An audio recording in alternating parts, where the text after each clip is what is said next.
Koto, and welcome to this meeting of the Cromwell Community Board. I welcome Mike to open our meeting with a karakia. Whakataka taho ki te uru, whakataka taho ki te tonga, kia ma... Kia ma kinakina te kiuta, kia ma taratara ki tai, he aki ana te atakura, he tio, he huka, he hohu, te e mo. There we go. Tēnā whai, you're getting there, Mike, getting there. It's going to be somebody else's turn at the next meeting. We have an apology from Sarah, who is going to join us online, and Mike is going to leave by 3:45 so that he can get to the airport today. And of course, we don't have Tamer here today. She is winging around the world doing fabulous things. Instead, we have Tracy, our Deputy Mayor, so welcome to our meeting. Lovely to have you in Cromwell today. Start off with public forum. I invite Kylie to come and speak from the Cromwell and Districts Community Trust, who is the project lead for Project Tito. Join us for the support. Yes, surely join us for support. That would be wonderful. Welcome, ladies.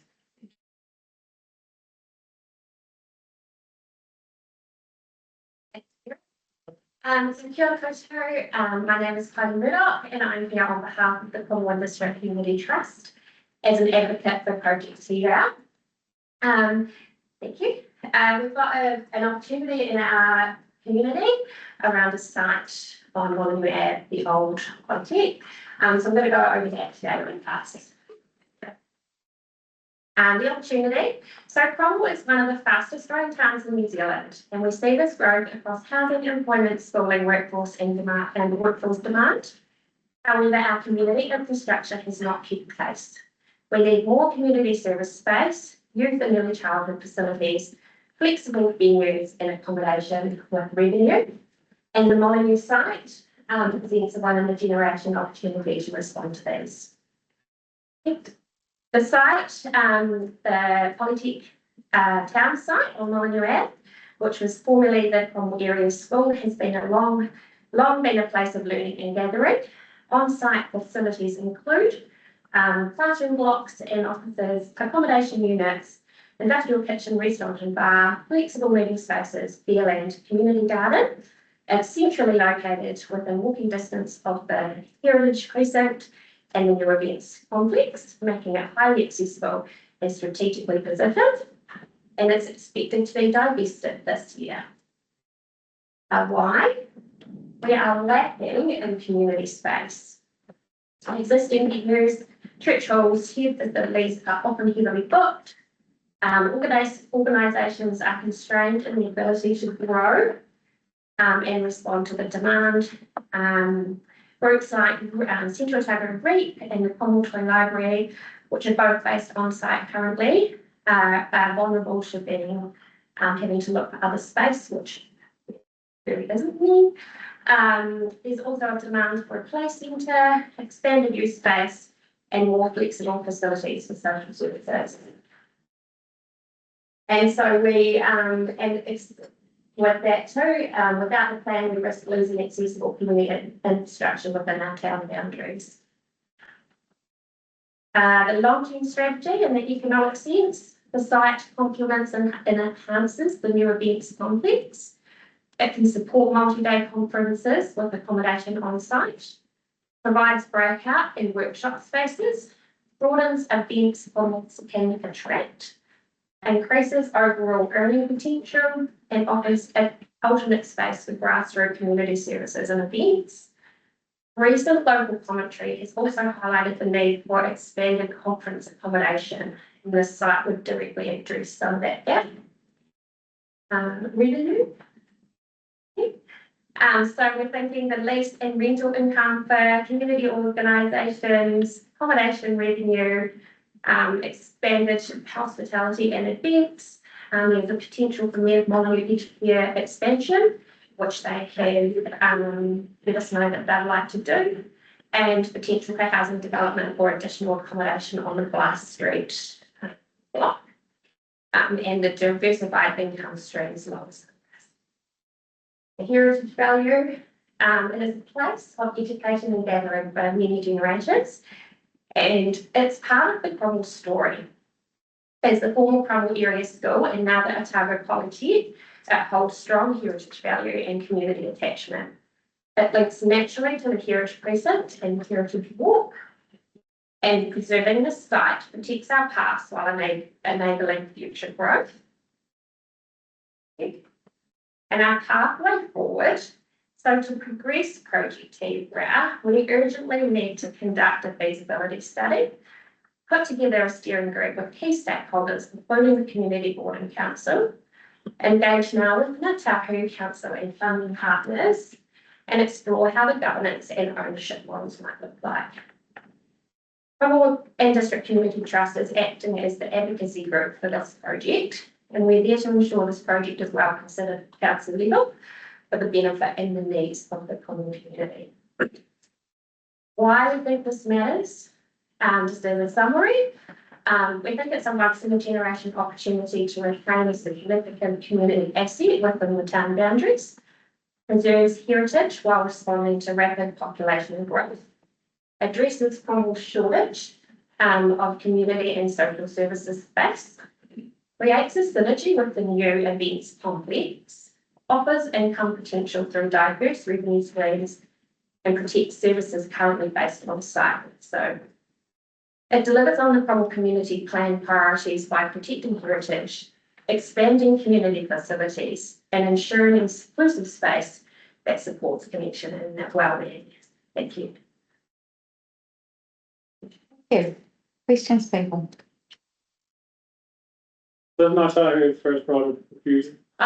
Yes, I believe, I'm not sure what the divestment process looks like at this stage, but for me, I think we need to get on the front foot. I haven't had any information from the Polytech when it might likely start, but there has been rumours that it is, well, it was meant to be last year, but it is this year. So what I understand is that it goes back to who had it prior, which I'm assuming is Education as the Crown, because it was the area school, and the Tahu is in that process hereafter. That's how I understand it, but please correct me if I'm wrong.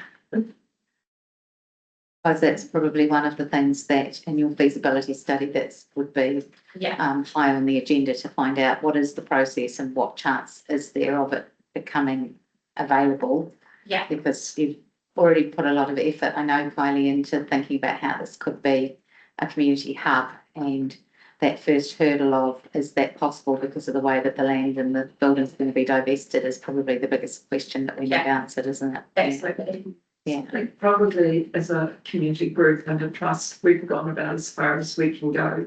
People like Tahu are unlikely to talk to us as individuals or as a group. They need to be talking to council, community board, not every little group. So, you know, a feasibility study needs to be done, and that all needs to be taken into account. And so we're sort of advocating for it and asking now that council take this to the next step. Yeah. Have you, I mean, where have you got with your conversations with the Polytech around what the process looks like? Because they should have all of this information, or are people that would be the easiest to get it from? Yeah, so I've spoken to John Christie, and I think probably mid last year, and I do know Reed had spoken to him end of last year, and he was at the same position he was when he spoke to me, of knowing that it was going to happen, just not sure when.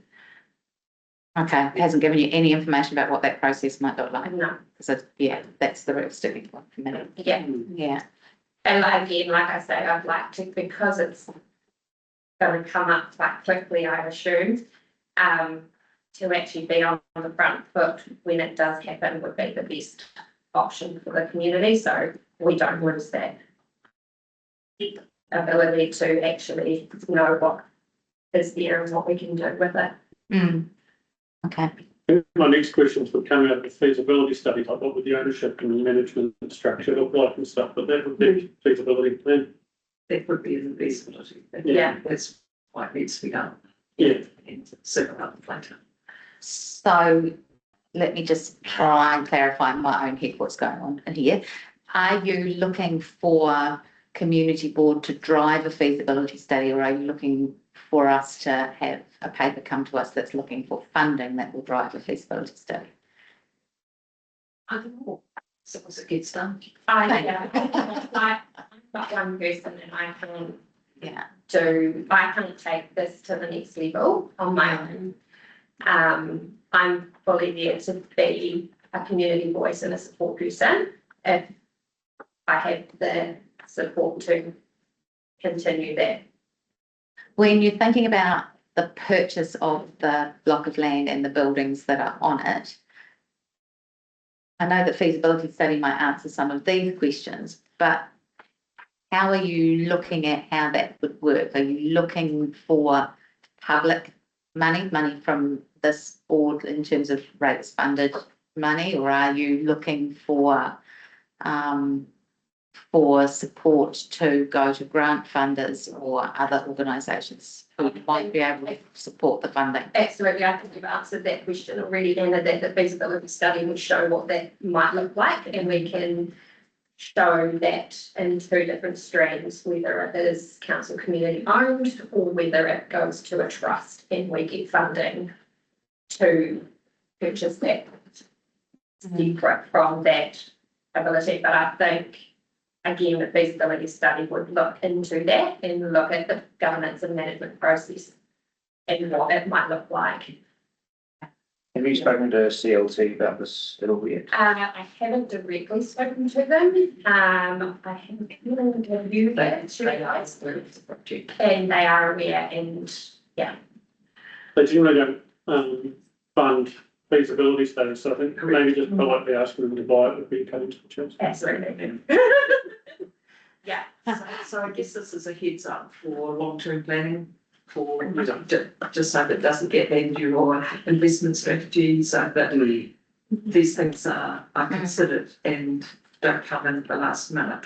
Yeah, and we can certainly see the value of the complex being retained for use by Cromwell groups. It's just working out what part we have to play as and what part other organisations or a trust that comes in who might be better placed to do it than us. So the feasibility might be done by somebody in-house, something like, Gareth or someone, Gareth Robinson, who's got property portfolio, who's maybe somebody out there in the public sector, probably not one, and he's probably a bit close to it. Yeah. You use people. Because there's a lot of questions just even around what that divestment of because if, we could spend quite a lot of money looking into how we could retain it as a community, only to be turned back at the first hurdle and be told, no, it's actually completely off the table and no one's going to talk to you about it. So, obviously the divestment process, from what I understand, as I said, is it gets offered back to the original owners, which again, I'm assuming was the Crown anyway, possibly. Then Ngā Tahu, then the council and the community, and wherever else it needs to go before being released to public. And nobody on the public wants it for the price that they've offered, or however that works, and they want to lower it. So if somebody wants to pay less, for example, then that process starts all over again at that lower rate. So that's how John explained it to me. Okay. All right. And so you could keep going around in circles if it keeps getting to the public realm type situation, with different pricing until it Is the Polytech hasn't given you any indication on the price? No. Because it might end up being quite hotly contested as well, because that's probably quite a valuable piece of land with or without the buildings on it. Yeah. It may actually be the buildings. I don't know the new reflect standards. I see the council have supported the several governments' new standards, which is perhaps good thing, particularly as an example that may be. We did have pictures of the buildings, so they're mostly wooden. They look like classrooms to me. The old classrooms are mostly wooden. There is 1, 2, 3 blocks that are potentially you can pick them up and transport them away. So 3 classroom blocks. There is the accommodation units, which are fairly new. I think they've only been there maybe 10 years at the most. Yeah. And they're really clean and tidy. And then you've got the commercial training kitchen, bar and restaurant that's been there for a good 20 or 30 years as well, which is actually really lovely and clean and tidy too in there. And the accommodation. Yeah, the accommodation is also there. Yeah. All right. Obviously, we can't make any decisions at this Yeah, juncture, absolutely. but we probably need to have a further conversation about what we see this potential, or whether there's. Yeah. Yeah. Yeah, I mean, and that was our thing, is we wanted to get it in front of everybody, so it was in the forefront of the minds before eventually we got to. Yeah. Because losing that site would be a huge, loss to. If the price is right, of course. Community. Yeah. Yeah. You wouldn't be able to ask the Polytech just to give us a bit of a Yeah, heads up I on can go who there. they bought it from, because that would probably, The Yeah. Ministry of Education. It wasn't. It was already gone from one Well, bit of lot of Ministry of Education to a different bit of the ministry. Probably Yeah. pay for the signature. That money. Yeah, however long ago that was. Yeah, Yeah. and us as council could at least talk to Ngāi Tahu if they're the next one off the ranks. Well, I think both are potentially talkable too, once we know what the process is and who's actually it would be divested back to, because that's probably the biggest. Yeah. Biggest question. yeah, so I can go back to John and find out, because I think they might have done their own study at start of last year, but I'm not sure. Yeah, no, when I talked to him probably earlier than that, he wasn't sure what the. No, anything. Pretty certain Darren Reilly was Yeah. quite in Right. favour of this as well, so okay, getting good to to him know. might be a good agent to Ngāi Tahu. Okay. Perfect. Yeah, Thank you. the subject land was proclaimed as a land reserve in 1874. So then it's education, so then, because there's no previous owner, it's obviously, it would be fish run refusal to not own it. That's what the treaty said. Yeah.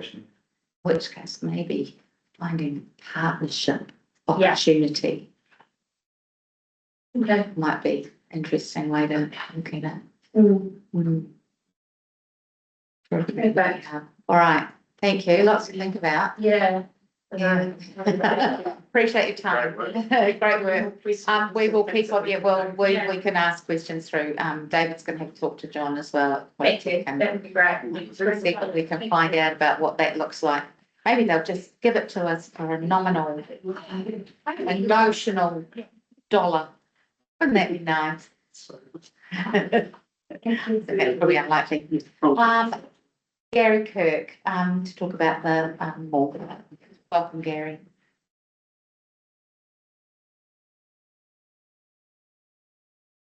Thanks for having me again. You're most welcome. Steve Gary Kirk. The mall thing's been a bit of in my side for about 10 years. This one.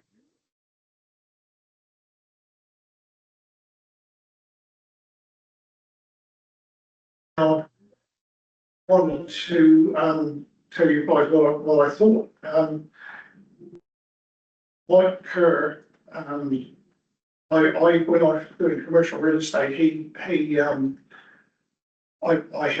up getting the land on Murray Terrace up for sale, and two companies, one the local one and one from Christchurch, Cromwell, they were very keen on getting and developing it, and they brought 2 or 3 guys down to look at it, and then like I said, can you back off of that? The council wants to have some holdover on that to see, to have some input on a joint venture or something, so we can some control what happens on there. So I did back off, and it ended up, I've got a few of his ideas, my ideas to come, and then he like passed away and was taken over by the next lot that came on. I'm right against the mall, spend money on the mall, it's privately owned. I believe that, Spruce Centre, if you took the radius off, if you go to Airtown and if we had complex built out on Murray Terrace on that land, it would develop itself, even the owners say, like, they'd spend money if there was the right people for it. In Airtown, you've got your main streets that all put their own brands up, well, they want, some will put none up, different styles, and it was full, and most restaurants and off shopping things are off that main road, which is their mall, basically, and it's a good example. And if you and I just don't see why you spend, because it was quite critical when you were having the meetings out on the street out here and that on the mall back when it was all go a while ago. We were halfway through negotiations on the land, which made it quite difficult, and it was top secret, so not many people, but the councillors knew about it. And but you get sick of people saying, oh, it needs pushed down. It doesn't need pushed down. At the moment, everything's full. And if you develop the new block, it would come into its own forward with restaurants and different things as the population grew. There's probably $6 to $8 million worth of land on there that the council have in that area. You can see last block is full, and the two, see over there, the two up here, and the Cromwell Community House, and the use thing of that. I always believe that they'd be good at, like, if you go to Wanaka and these other towns, they have superb facilities. That is a prefab, I was chairman of it, and you can't talk one room without the next room here, and it's outdated, and it's would be easily pulled down because it's just a prefab. And between the library and here, it would be the most cheapest way of ever getting an upmarket youth area and council rooms. Mike's idea was to have to go 2 to 3 stories and have half 1 story for the council on the new building, which would be pretty superb. And at the time, we had a major company wanting basically the whole 1 floor, and we had 4 people wanting shops below. And of course, we also, with going around where those lady shops are on the other street, they had to be relocated into the building as well, which meant it was going to start with very serious occupancy from day one, and it could be further developed. What else have I got down here? The drawing extra old post office and buildings both sides of it is where I believe it should be opened up to them all. It wouldn't matter which one was opened up, but I know that the owners of drawing extra building or old post office are still more than happy to when the lease runs out, it's always going to be involved when this happens anyway, or relocate them as well. Which opened the whole ball up, and with the value of one of the land there, a shared agreement, but the only one thing you do have, and Mike was aware of that, and so will Gareth be, is that if you take a share in a and with a government fee, you can only be a shareholder. You have say, but then you'd be one member on a board that was running on that particular building. But still, his idea was to have return for the community out of it, rather than sit there. What it's cost in the last few years alone is quite phenomenal, just sitting there. It has. I do need to wrap you up because that noise was your 5 minutes. So you've got a wrap up statement and then we'll go open to questions. Oh, well, you probably just asking questions. Thank you for coming along and speaking to us today, and your thoughts about what the council already owns or controls and what we could do with that, leaving mall owners to their own devices is is interesting, and it's always one of the things that is on the table. And the idea of that there being some spaces that could be used to open things up.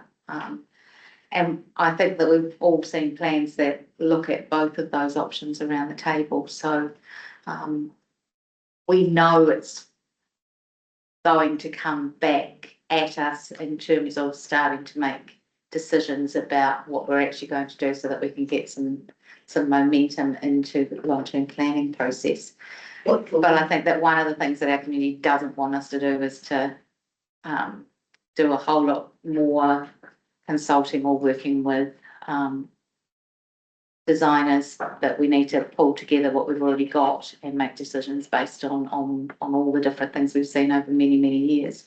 So, yeah, where do you sit on that? Is it quite resistant therapy to spending money on private property things and I 100% I just can't see any logic in that at all. I've been commercial building, I've done all that stuff and I've got a fair idea on it.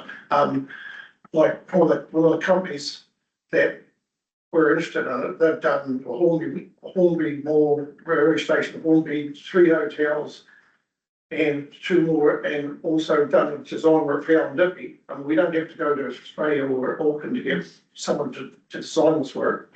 And that's all been done inside the time that we've owned that land. So it's something. Yeah. Anyone got further questions or comments for Gary? Just a comment that, well, I think you speak a lot of sense. A lot of it rings true. Just touching on the verandas though, we've got a district plan that requires verandas through the mall. And we've got a government which is stopping councils from doing plan changes. So that's one we've just got to throw right in front of us. And it was pointed out to me recently that some verandas are better than others. Some have got steel construction and some have got wooden construction and whatnot. So, but certainly something has to happen there. And here is a grey area over the licenses to occupy for them as well. So we have to sort out something that I don't know if we can rely on the private sector necessarily with all of that. I know it'd be huge negotiation work, but it could be a subsidised replacement brands on them. And that would tie it up. Like if I had one of those shops, I'd be happy to come on and say you pay half for agreed you've raised it on it, because you don't want them all the same. Some of them only got to have a steel structure out to make it look modern and nice. They don't have to have, brand doesn't have to be waterproof. Just from my perspective, also in staff agreement that we can't really have ratepayers funding capital improvements to private property. But that's brands after you own your brands. Sorry? You don't? Oh, they all think you do. That changes it then. Yeah. So we've got to get your opinion on it. So, building owners under agreements. Okay. And there's the agreement that the council would maintain the policy and support the agreements. Yeah. But they just keep painting. Well, they need to fix some done. Correct. Yeah, the building owners. There's more money in the kitty. Thanks, Gary. Cheers. Cheers. And finally, for our public forum, we have Lisa come and give us an update on conversations about Cromwell dogs. Welcome. Hi, everyone. We won't be too long today. Basically, our group is funding 685 of us are funding a second opinion on the pines at Sand Flat. So we have found an approved contractor for regional council, which we were hoping will stop the rush to fell those pines in April. We should have the report before April, and we'll send it through as soon as we get it, essentially. And that's all we have, I think. There is a and if we could get the original report to give to our person, that would be really good as well. Yeah, that's all being covered. Cool. And just on that note, just to clarify, are we talking about the triangle at the top, the Yeah. whole of Sandbank Road? Some adjacent area. Yeah, just so the triangle and then right next to the triangle. That should be something written down there. Okay, thank you for the Thank update. you. That's Cheers. great. Thank you. Good luck. Thank you.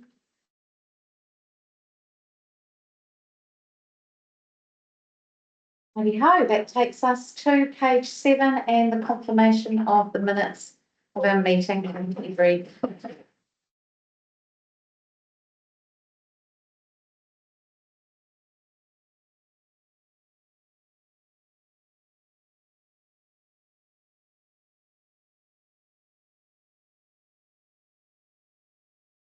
Any discussion? And a mover and a seconder. Thanks, Mike. Thanks, Rebecca. All in favour? So that then takes us to page 15 and a reminder of to declare any conflicts of interest or perceived conflicts of interest as we move through our agenda so that you can stand aside from discussion and decision making.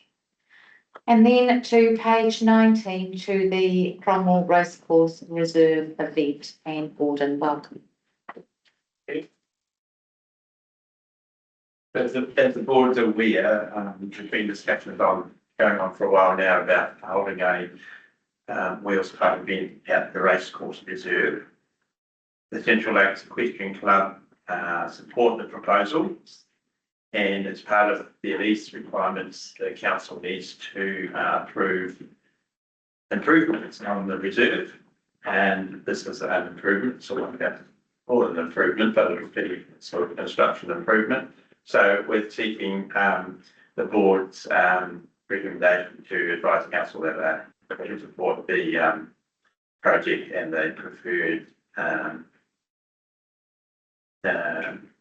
improvements as per the lease. And the north-south orientation on the appendix is the one that's preferred option. Most sports grounds run north-south down the country, so yeah, that's why I'm wondering, we're playing, because this is a sports ground at some point, that would be really helpful. So having answering questions, I think the board's had a lot of. So have you, on this. so that's the plan on page 23 with 12 being the arena? Yes. Yeah. So has that been discussed with both the CLEC and the event proposers? Yeah, so come to this. We gave this is the options we came to with those two groups, and they wanted to see what both orientations look like, so we presented both orientations again. And they're happy with both orientations? Yeah, the preferred orientation for the Lakes Region Club is the North South Club. Yeah. Which is also we also have to look either way. Okay. Yeah. And you're so confident there's just lots of advantages and no disadvantages to the option.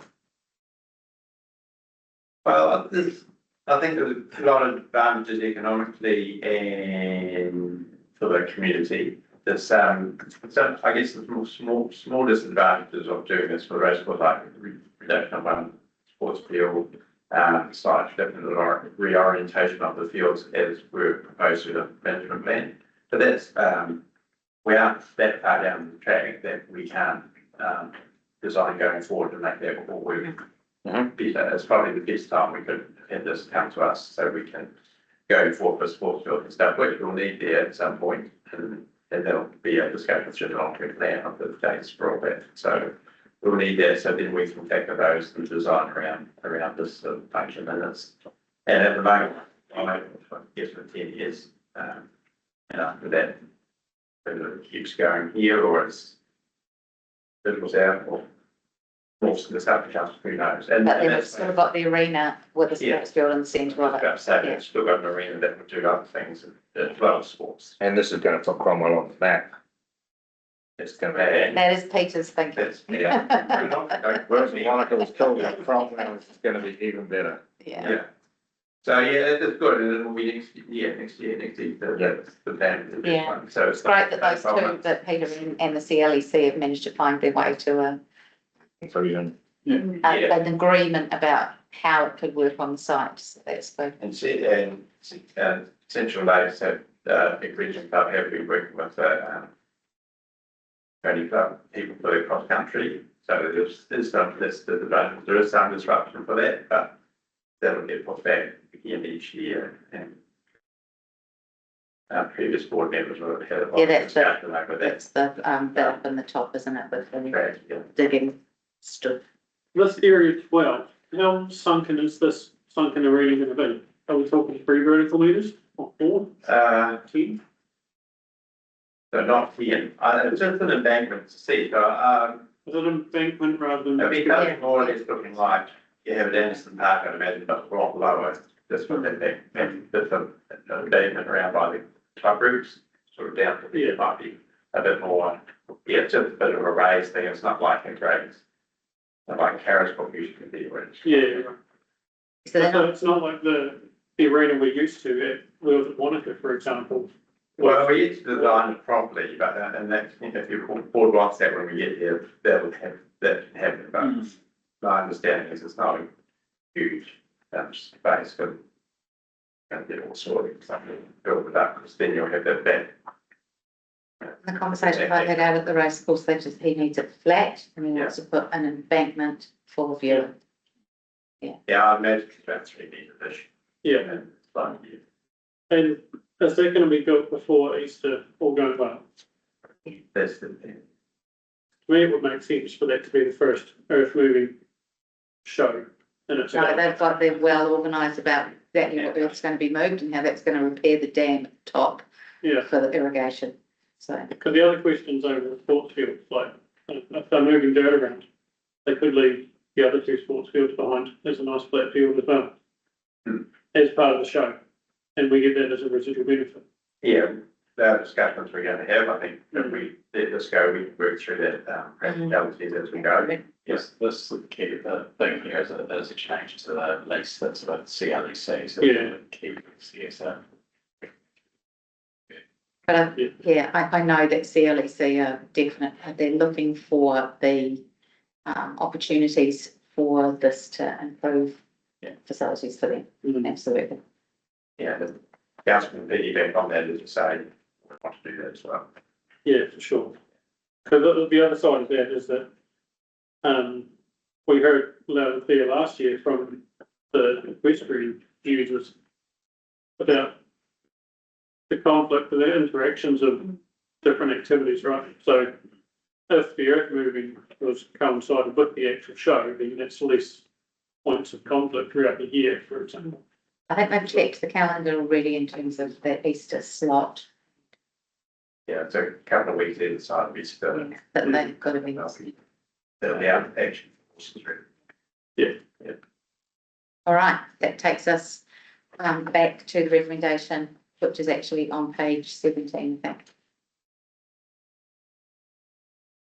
And do I have a mover and a second to the recommendation that we receive the report, and B, that we recommend to council that it supports the proposed wheels event at the Cromwell Racecourse Reserve, and that council provides its consent for the associated improvements under clause 5 of its lease with the Central Lakes Equestrian Club. I'll move it because I'm pumped.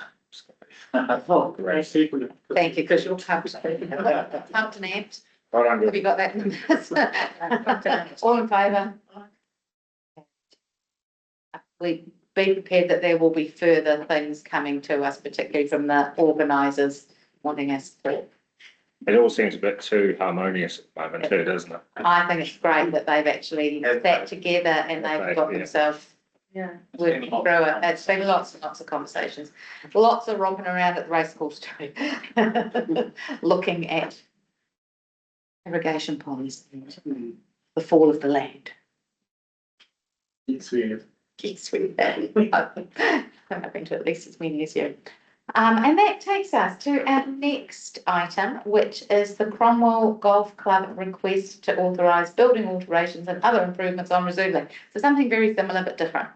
Yes. Yeah, welcome here. Thank you. Yes, the purpose of the report is to recommend to council to give permission for the improvements to be made to the golf course in terms of the delegated authority.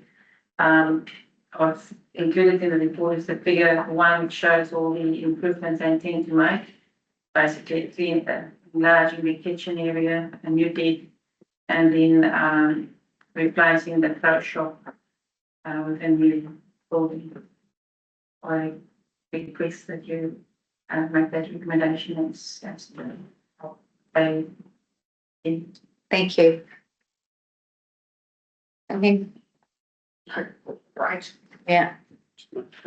I've never been there. Oh, yeah. Yeah. Good. Not a golfer, like you. This round last week. Did you? I There you go. This round for me. Yeah, no, I'm really excited about that. This is cool. This is in no way meant to be a slight on the golf club at all. I just remember ages ago there being talk of moving it or something. Is that? The lease still runs for a very long time, Okay, cool. so there's no, Yeah. this would not impact on any future. 2034? Yeah. You need a pro shop for them? Yeah. Good. Do you need to be spending more money at the golf? Probably not, no. Right, guys, so that takes us back to the recommendations, which are on page 20. They are quite. What page are they on? It says 28, but I don't think that's right.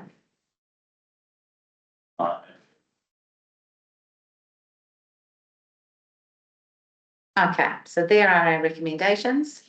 A to D, first being just that we receive the report. B, we recommend to council to approve the granting of the consent to the Minister of Conservation under the delegated authority to extend the current clubhouse footprint, erect a new clubhouse deck and construct a new pro shop on recreation reserve from the golf course in the address in accordance with section 54 of the Reserves Act. Recommends to council that consent is granted on the condition that a variation to the original 1981 lease agreement with the Cromwell Golf Club is executed by the parties to insert the standard clauses for removal of improvements at termination of the lease that are currently not provided for in the 1981 lease, and authorise the chief executive to do all that is necessary to give effect to the resolution. Do I have a mover and a seconder? Rebecca and Wally. Thank you. We were talking about leases before with people who've got things on council land and that whole removal of improvement for termination. So it's good to see that in there because that is it's important to know that you get it back. For future generations, because I don't think I'll be still. Thank you. Still time to take up golf.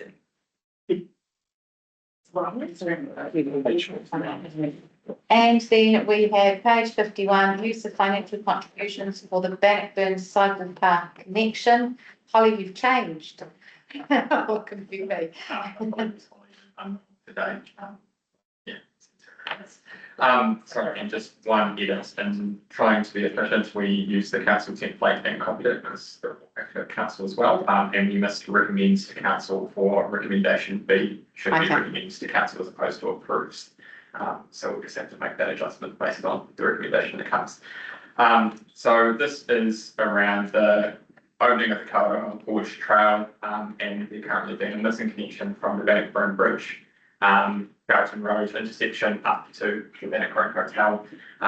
We currently see cyclists traversing that the wrong way to traffic coming across the brow of that hill, and recognise that as a safety issue. So we are proposing the use of the financial contributions reserves to fund that piece of work. There is no budget within the current roading budget to undertake this work, nor did we receive subsidy for improvements from NZTA as well, and it's unlikely that this project would receive subsidy in the future if we were to delay it to the 27th OTP. So we have investigated two options, and they have come back at different values.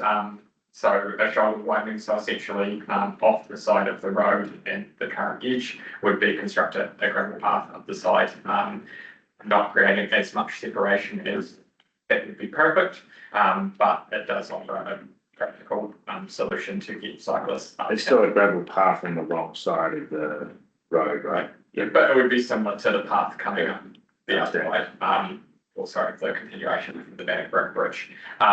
The separated cycleway is essentially going right across to the boundary. However, the hill does drop quite significantly there, so it would be a full retaining wall structure up the side of that 185 metres, which You can't make it a cheaper pinch climb.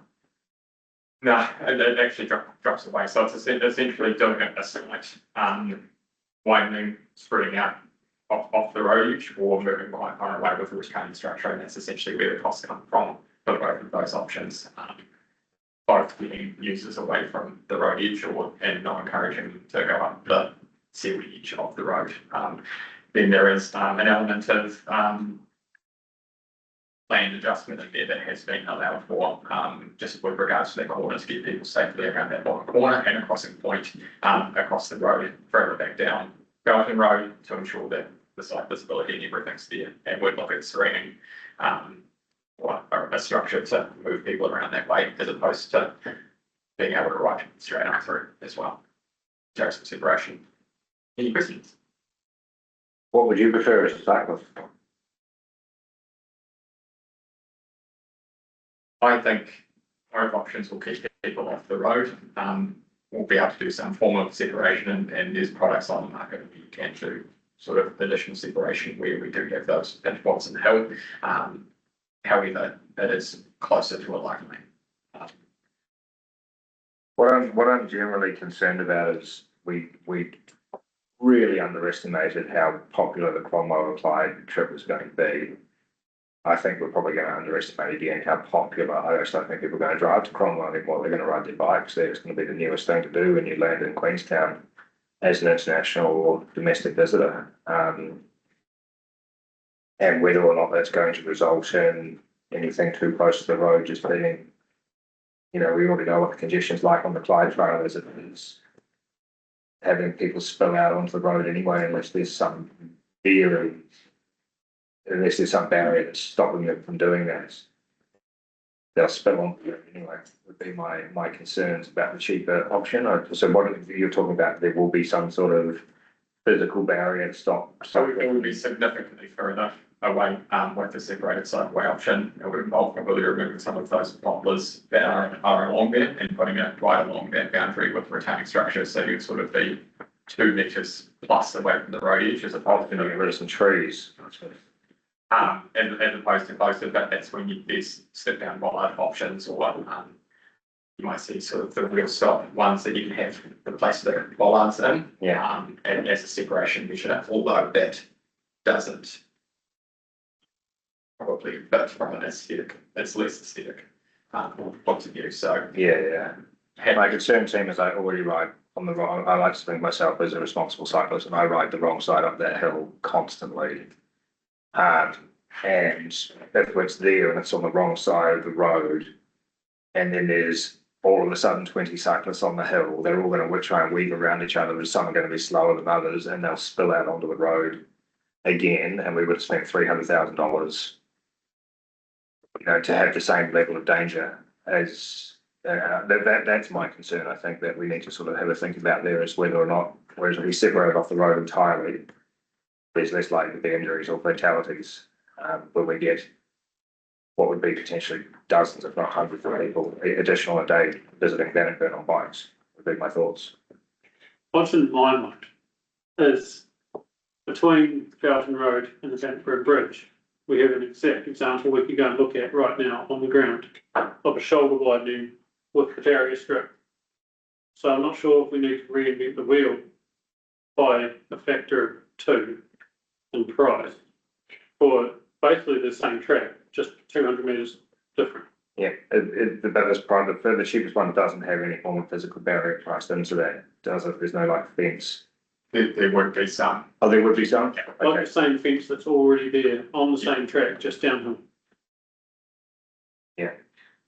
So obviously there's a contract being awarded by 3 Rivers for the extension of the water main up that hill. That work's due to occur in June. We're engaging with that party now around efficiencies and then undertaking that work. As part of the reinstatement, this pricing is on the basis of us going in fresh that we've done a bit of QS exercise on. So we may see advantages, pricing advantages with the water on main. this. However, and we intend to have that pricing for council, although we're just trying to keep this moving to enable us to construct in the timeframe of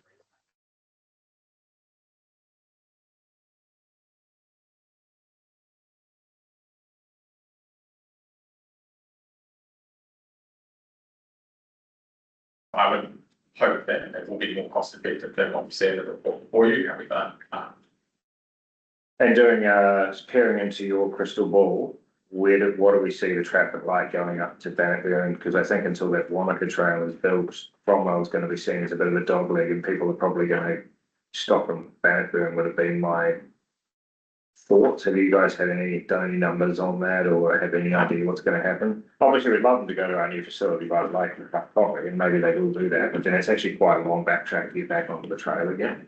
Yeah, it depends. I mean, a number of cyclists I assume would be doing one day and one the next day. They wouldn't be riding the whole way through in that lead. And it depends where their accommodation is and different things like that. We do see that trailhead is a bit of a hub, and then obviously a trip into Cromwell, they might not be, if they're staying in Cromwell, they might not choose to go up to Bannockburn or vice versa. So really hard to say.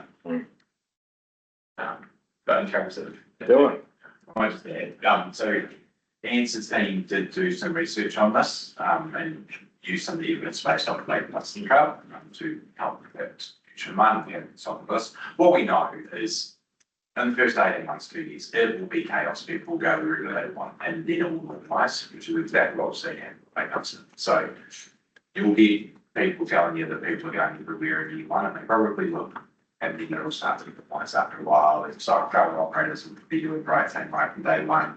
Then others will start to follow them in subsequent years. But it will be chaos in year one. I'm okay with it as long as there's a barrier going up there because I just think there'd be something disastrous if it's not. Yeah, we can confirm and those comments, obviously, there is a section here for community more feedback, and as we refine that pricing for the council meeting, we can make sure those comments are reiterated. Do you guys have any other thoughts? I mean, it's got a hand regardless, but it's, when you get to the top of the hill and you're going past the hotel as well, so there's parking both sides of the road, and so there's no provision there for park or. Yeah, so there is actually a bit of a sealed path there in front of the hotel, sealed area widened, and then it does go to footpath. It'll be a matter of just, we need to have a discussion with the hotel around parking and potential additional line marking works. So there's nothing there. That's not locked, and again, we don't want the issue where there's cars blocked and you can't go in front of them, you push out behind them, so, yeah. I do think the bigger issue is going to be in front of the pub when people have ridden up the hill and then all of a sudden there's 200 other cyclists there looking lost as wondering what's next. Yeah. And that goes back to the Bannockburn group. Toilets. Yeah, we do the same special plans, which we can bring back and obviously people can bring back through the LTP. Yeah, I think that. And you're going to have. Better and I are likely to have a meeting with them within the next couple of weeks, so. And this path is going to be for two-way biking traffic is. It'll be similar information to the existing cycle trail. Yeah. All right, where are we at, team? Are we back at the recommendations? Final thing, there's no other options for co-funding from anywhere, CLT or anything like that. We haven't explored CLT co-funding, but again, there is funding from financial contributions reserves, which is around a bit of into recreation piece that this does meet the requirements of it. There is a reserve balance held by the.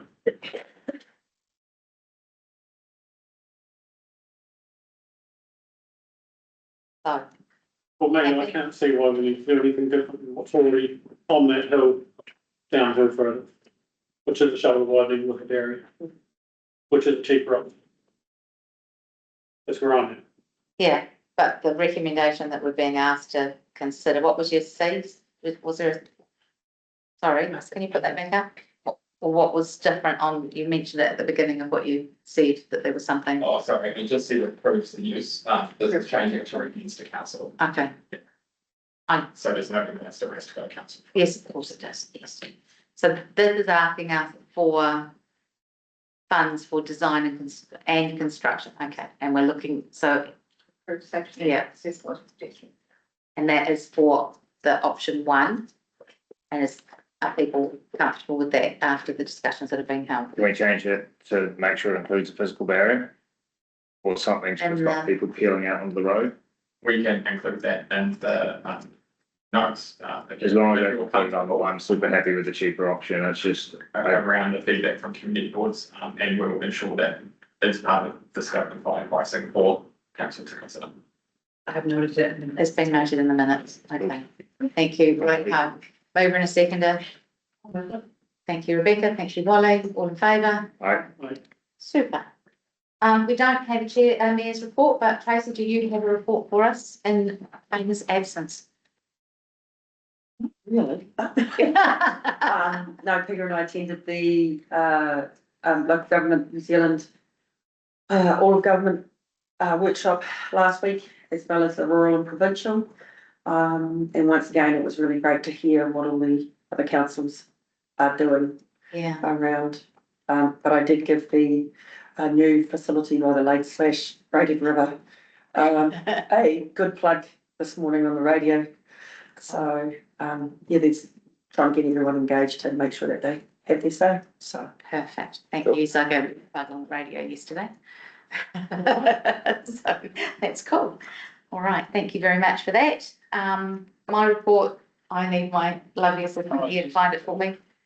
I've been on school camp yesterday and came back this morning. So my brain is still, I think, in bits of raft that floated away from the group that had put it together as they were trying to race it around the island and the pond, but that's okay. I had attended the Museum Trust meeting on the 9th of, actually it was the week after, wasn't it? Yeah, 16th of Feb. And there were quite a lot of members of council staff there because obviously there's lots of discussion going on at the moment for that group around what their MOU with council will look like in a new organisational setup. So they've got some very clear ideas about what they think their role might look like, and we've got some expertise within council staff to support them to work out what their governance role looks like within the museum under a very different operating model. So, so it will take a little bit of time, and it will take actually being in the facility and working around what the issues are to get us to that final point, I believe. They really see their role as managing the volunteers, because there's still going to be a big volunteer force within the museum who do their e-hiving and cataloguing of all of their things in there, and probably in the day-to-day welcoming people into the space and being on the front desk of the museum space. So in the workshop. So yeah, they're a good group, and this is going to be a big change for them, and so they want some security about what that happens.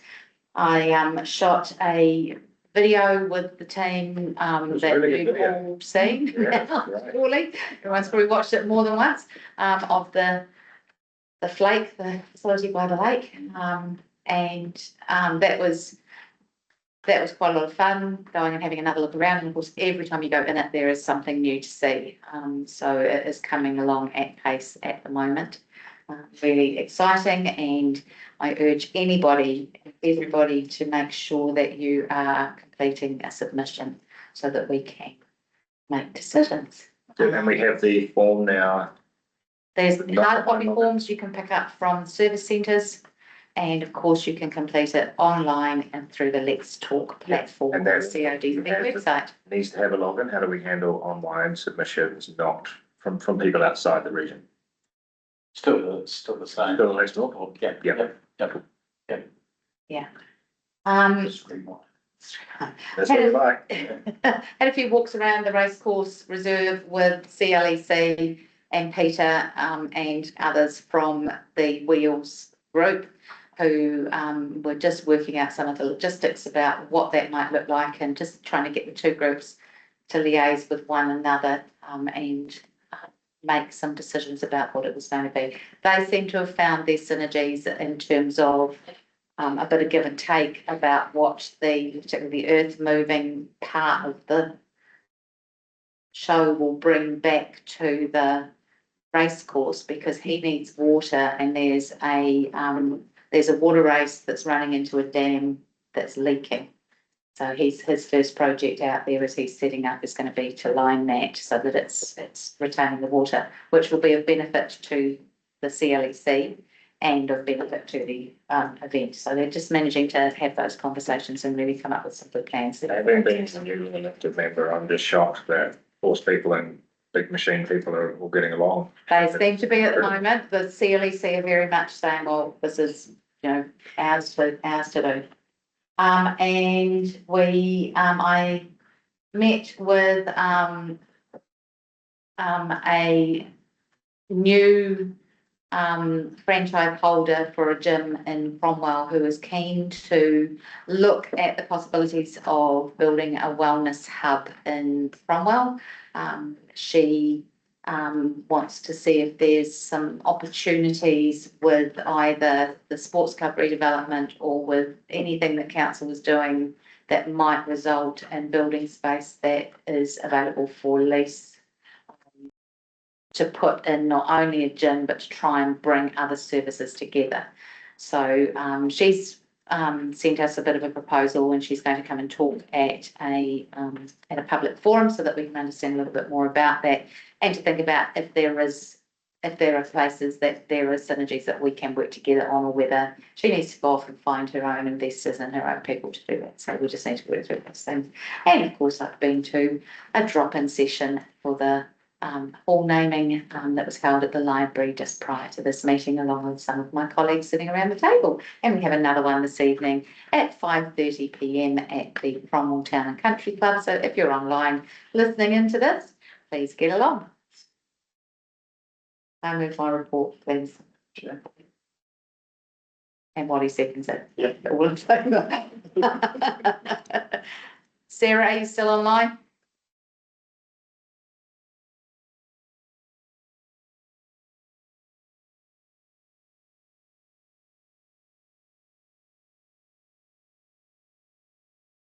He's not responding to. Sarah, if you could give the other Sarah a heads up when you're ready to do your report, that would be great. Wally, you can go first then. Cool. Working backwards, just this morning, this morning I went to the naming of our facility drop-in session, which was relatively well attended.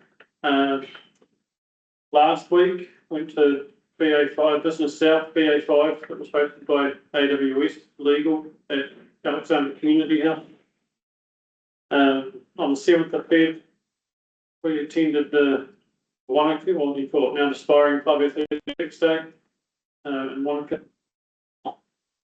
That was good, great day for it, pretty windy, it was like being a day all day. I've spoken to a couple of locals recently about the Sandflat Road development, just concerned about what may or may not be going in there, and the Cromwell Town Centre as well. It seems to be coming up more in discussions these days. Attended the CODC hosted a land development stakeholder session, just responding to some ways of moving forward, I suppose, for getting land development done in Central Otago. That was really well attended by, I'd say there was only a couple of surveyors from the district missing in the room, and a couple of developers there, a few planners. Had our annual visit to the water park in the weekend. It was fun, but the lake was cold. I imagine the lake's been warmer at this time of year than previous years. And had my annual visit to Queenstown as well, but had live. It's pretty good. Even went out for dinner. No. Yeah. Rebecca? Sorry, I've prepped to Dunstan Hospital, St John's Hospital, Perth, and the Lady Hospital since our last board meeting. That's supporting the family, so I have been worried about excellent. But yesterday morning, back on deck, I went to the hangout with the youth at the hangout, part of the blast program. So seeing like about 20 students rocking up on a Monday and a Wednesday. Great skills, so yeah, had breakfast with them, that was pretty cool. And the drop-in session today, naming the facility by the lake. That was pretty cool. So, yeah. Cool. Mike, what you been up to? Oh, I doubled, tripled, quadrupled my workload after cherry season, so I have been a busy boy here in Cromwell. On the 16th of February, I honoured the promise that I made and go on a dog walk with my dog, with Lisa, who presented before. So went around and checked out the area that they use on Sandflat Road. That was really constructive, so constructive in fact that we ended up sort of facilitating a roundtable discussion at Tree on the 25th of February with a bunch of the members of the Loose Association of Dog Walkers of Cromwell. And I filled them in on a lot of things around the trees and the advice that would be given, that kind of stuff. I'm glad that it was a bit of a surprise today when they said that they'd come and they've got funding sorted to go after that report. That was news to me today, but that's all good because I said if they want to keep their trees, we need advice saying that those trees are safe. So they've listened to that and gone down that path, which is really good. And really, I think there's been a big concession on their thinking compared to the first sort of rather tense meeting that we had with them about the whole of Sand Flat Road to now being they're just really interested in that triangle at the top and a little bit. So I'm really happy with the way that that's progressing with the community, and also shared that my sort of ideas or concepts for a solar farm were not something that where they had to deal with at the moment. That was a case of once the trees are felled, we'll be looking at what we can do with that land moving forward. But ultimately, that along with plenty of other land uses are on the table, and so they seem pretty happy with that. They were open to increasing dog registration fees to help fund infrastructure related to dog stuff in Cromwell. So that was Peter's suggestion at the last board meeting that I floated, thinking it would get shut down immediately and wasn't. So I think there's some good movement happening there. And then the other couple of things is the Cromwell promotions group. So now that I'm the community board representative there, the big thing that's coming up that will come to council very soon is them wanting to drastically increase the number of lanterns for the Light Up Festival, which I think is a very, very successful festival. They've apparently spoken with Fire and Emergency New Zealand, and the lanterns are not an issue from their perspective. So it seems to be council holding them back for some reason. And I'd like to ask or recommend to council that we look at doing that. They're requesting 2,000. They will be requesting 2,500 up from 1,000 just because of smoke. Just saw some faces over there when that was suggested that council was responsible part of the, no, it's the Fens report that said that they couldn't have more. Right, so we've just got to solve that problem. I think Fens is saying it's council's saying it's Fens, and Fens. So we were very clear. We see it's a Fens decision. Fens gave advice, and that's nothing with council. Okay, so apparently Fens has changed their advice, so that's also great. That's awesome. So maybe Gordy, if you and Light Up haven't been back to council. No, but they will be asking for 2,500. So I think I just can't see how Fens is going to be that concerned with that, considering the time of year that it's done. But anyway, that's a conversation for us to have with them to see. There was apparently talk about someone at council saying that that it wasn't good for sustainability or doesn't follow our sustainability plans or something to that effect. But apparently these lanterns are entirely biodegradable and they work with the worm farm to get rid of them. So outside of 0.2 of a litre of fossil fuels used as ignition for them, there's not really a lot of sustainability issues in my opinion as well. So I wanted to table that. Also, they're going to be talking about the street party and the cherry splitting events, and they're looking at developing a new autumn event. So one event a quarter through those guys. And the other thing is that they're moving on from being a incorporated society to a charitable trust, so they can start to get money from other organisations as well in terms of grant money. So that is happening at the moment. But yeah, seem to be very excited about this year, which is cool to see.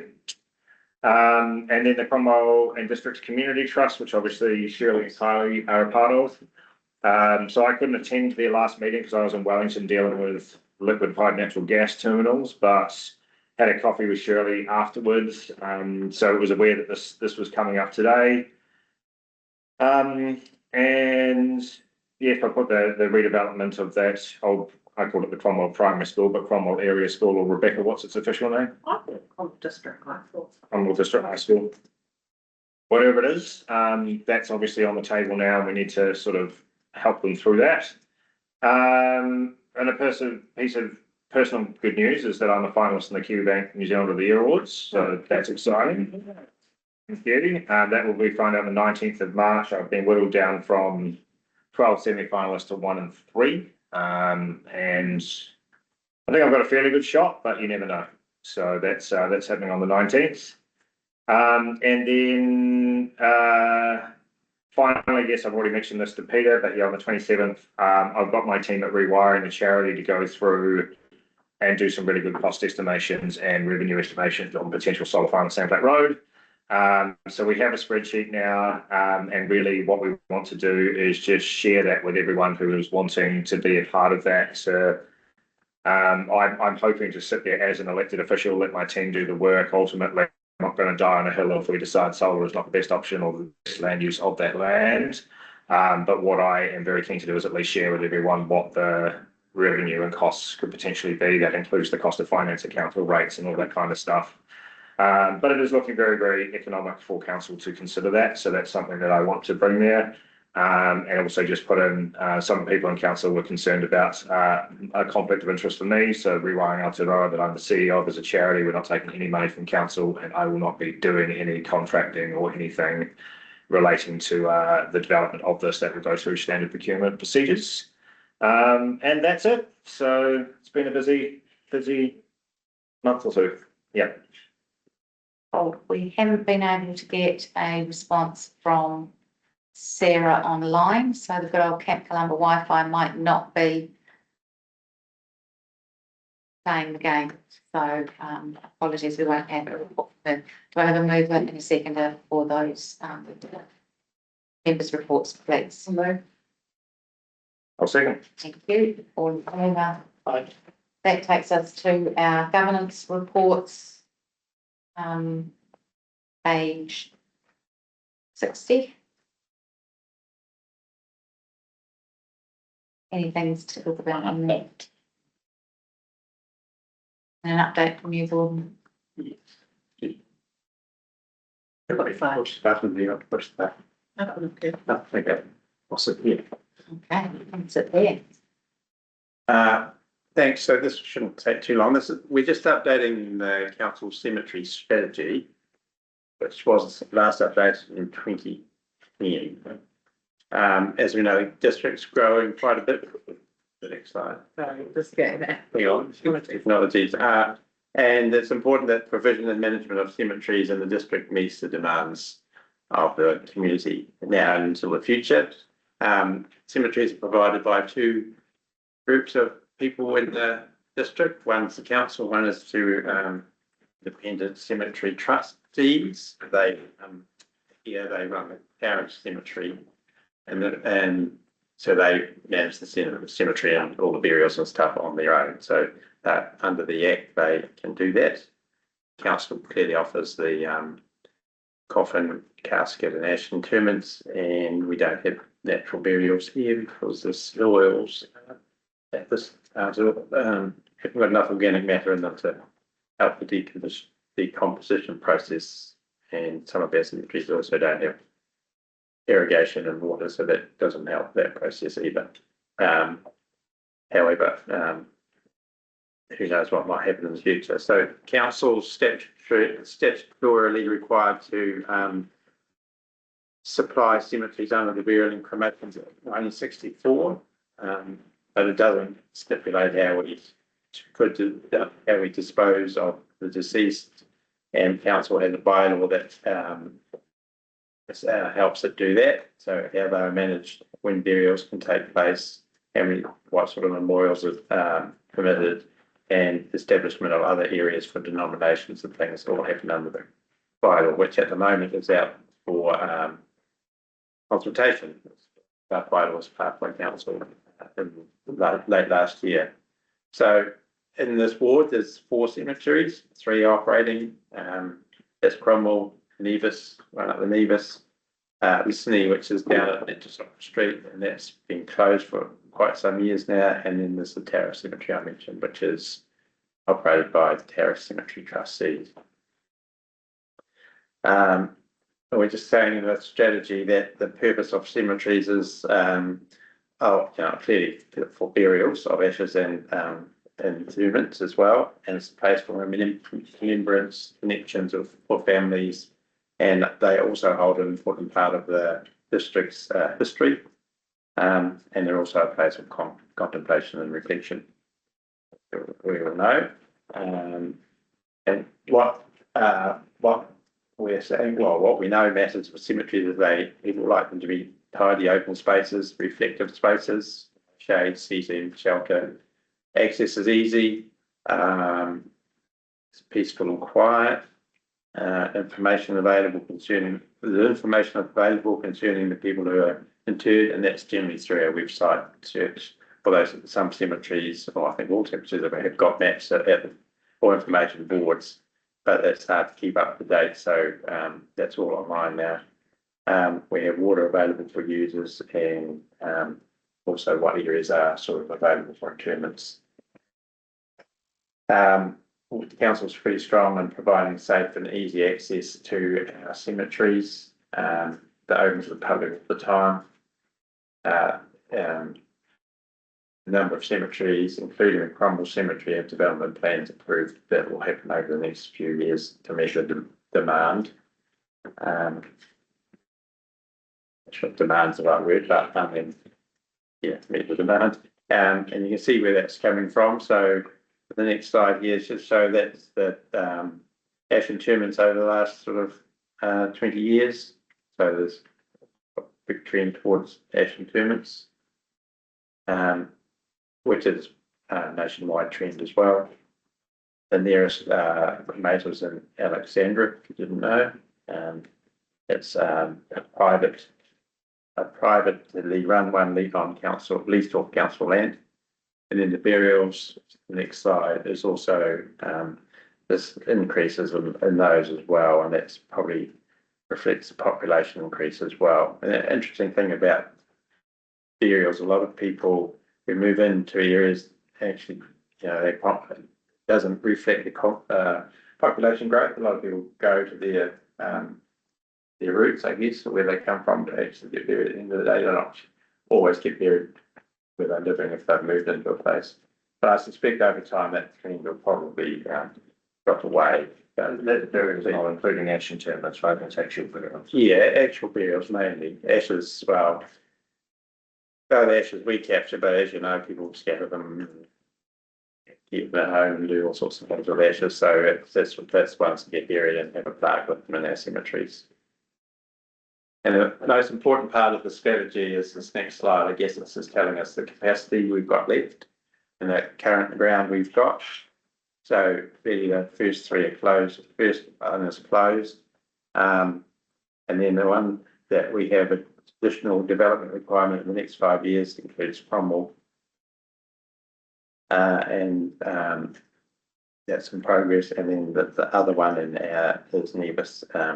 We expect that's can't see that having a great increase over the next 100 years, but this cemetery strategy will be reviewed in 10 years, and plus if that slips up a column or not, we've only had one burial in there in the last 10 years at least, so it's quite difficult, and you can't get there in the winter time because you can't access there, so it's not worth a drive up there in the summer. So our recommendations, which are in the strategy, will be that we set out the vision and values for public cemeteries along the lines I've just talked about, and that our cemeteries meet the growth needs of the community. And the last slide just said we have got plenty of space. Luckily, we don't have to rush out and purchase cemeteries for our growth in the foreseeable future. We need to take into account the trends and burials. And consider cultural needs within that, because the cultural makeup of our district is changing, and we need to reflect those interment beliefs of some of those cultures which are different to the traditional ones we've had. And the cemeteries are designed effectively and safe and comply with requirements of the legislation. And that we will liaise with key stakeholders and focus groups as required from time to time. So that was a little one of the cemetery strategy. I have answering questions. Sorry. Thank you so much. Thanks, Gary. And there's forms out, they were available at our drop-in sessions as well, weren't there, about the cemetery consultation. Yeah, for the bio. Yeah. Super.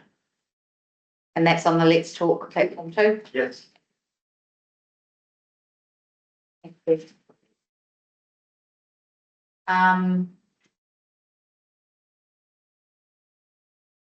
Status reports, was there anything in the status reports? On the whole finances, for example, Yeah, the whole finances mention that, consumption of contingency risk. But the graph shows the forecast being $2 million short of the full budget. Grey line is the forecast at completion, which is 43.8. So 43.8 is the total, is the Smithfield cost, and then the 45.8 includes the $2 million in contingency. Yeah, Yeah, so we must be, we're right on the limit here. yeah, we are, yeah. It's come back about $10,000 just to, thanks to a couple of things, but we're pretty much, I don't know if you guys remember, but in September, October last year, we gave in the CapEx report, we gave an overview of where that had been spent. We'll have to go back to previous minutes, but from memory, about 300,000 in asbestos from the old hole, about 1.5 million in seismic work, and then about 200,000 in redoing the levels of the gallery on top of the gala hall is roughly where that 2 million's been spent. And a few others and others, but That point, Wally has been very, very fleshed out at council level as well. So. Yeah, no, it's just that grey line needs to go all the way. yeah, spent it all, yeah. Yeah. anything else from the status report? And do we have an opening date yet? Is that locked in? We hopefully in the next couple of weeks, we're just circulating lots of dates to get as many people as possible. Cool, I had a yarn to the Prime Minister about our hall at Premier House. Awesome. And I reckon we could get him to open it. Yeah. We could like a little last plaque that lasts for a lifetime, but I think that's something to consider, but you need to approach it very soon in campaign season in particular, but when you're in campaign season, everyone loves a ribbon cut, so yeah. First half of July. That's if our community wants it, but I Need to be careful because I was at Takina where he looked around that place and called it a waste of money. Yeah, what's Takina? the Wellington events Oh, team. there you go. Yeah. Well, I mean, we can just tell them the story of how it was funded. That it was funded with the downward land, right? Yeah. So I guess that's obviously the option is there should we want that. Thank you. Yeah.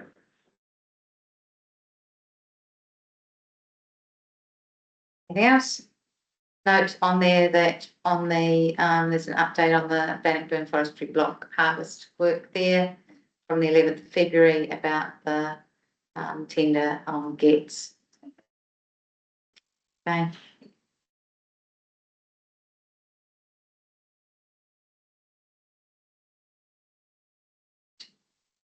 Done. Date of the next meeting. I'll move with the governance report. I have a mover and a seconder for that report, please. Yep. Yes, thank you, Wally. Yeah. You can choose. Yeah, super.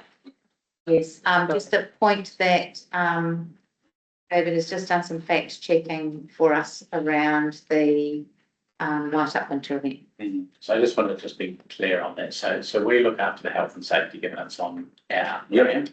And last year they did come to us with a higher amount. I want to say closer to 2,000. And because of the traffic safety plan that they had and going to a new location, we did cap it, I think, at 1,200. That was a council cap. But obviously when they come back this time, I think it was overall pretty successful and safe last year that we haven't looked at that, but just by a different health and safety. Cool, so I think as you can clarify who's restricting. So it it's and why. around the health and safety plan for traffic management, so they just need to strengthen their health and safety plan if they Get want. Wally on the best, problem solved.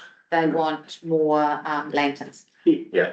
And then so we, me and our health and safety team, the final sort of sign off on that. So it doesn't have anything to do with fens anymore, because they were added. So fens were sort of yes or no, can you have lanterns? That was there. So originally it was because they had, there were other lantern festivals in other parts of the country. At the wrong time of year. Yeah.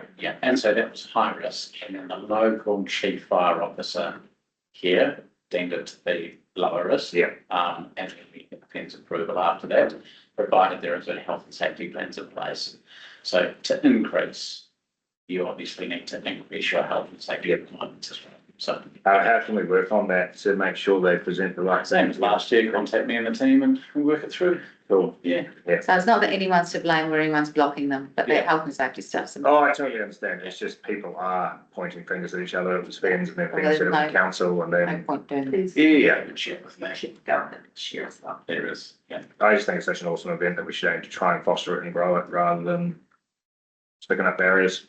It might mean that some families get 4 lanterns instead of 2 as well. No, they were saying, Really on people. no, they were saying there's so much demand for them, like and it's just such a good money spinner. I was going to ask that, does it make money for the event or is it cost neutral within the event? Do you know, I don't know, I've only got one. We put a lot of money into those events. Yeah. Yeah, but the actual lantern, we've discussed this in the past where the actual lantern is only a part of the event. So within that event, it could help. They were saying that they were getting people from overseas wanting to book their lanterns now so they could book their planes. Yeah, So that's, I think, where there is. yeah, demand. so as long as the health and safety plans around traffic management are in place, then they should be all right Cool, with increasing the numbers, but they need to work with the team. awesome. So that's you, David. Yeah. Cool. Yeah, usually with an application, so, yeah. Event application for the booking of the land. Yeah, Yeah, so we've got a grant application and event. so has there been an event application made? Yes, on the weekend. Oh, there you go. Okay, so it will be there, so you should see the health and safety plan then. Yep. All right, the next meeting is on the 7th of April and we have a resolution to exclude the public from the next parts of the meeting. Do I have a mover and a second? Yeah. Thank you, thanks Wally. All in favour? All right. Right, take a quick comfort break, grab a cuppa, and then we are into our confidential minutes. Would this be, I mean, 15 minutes?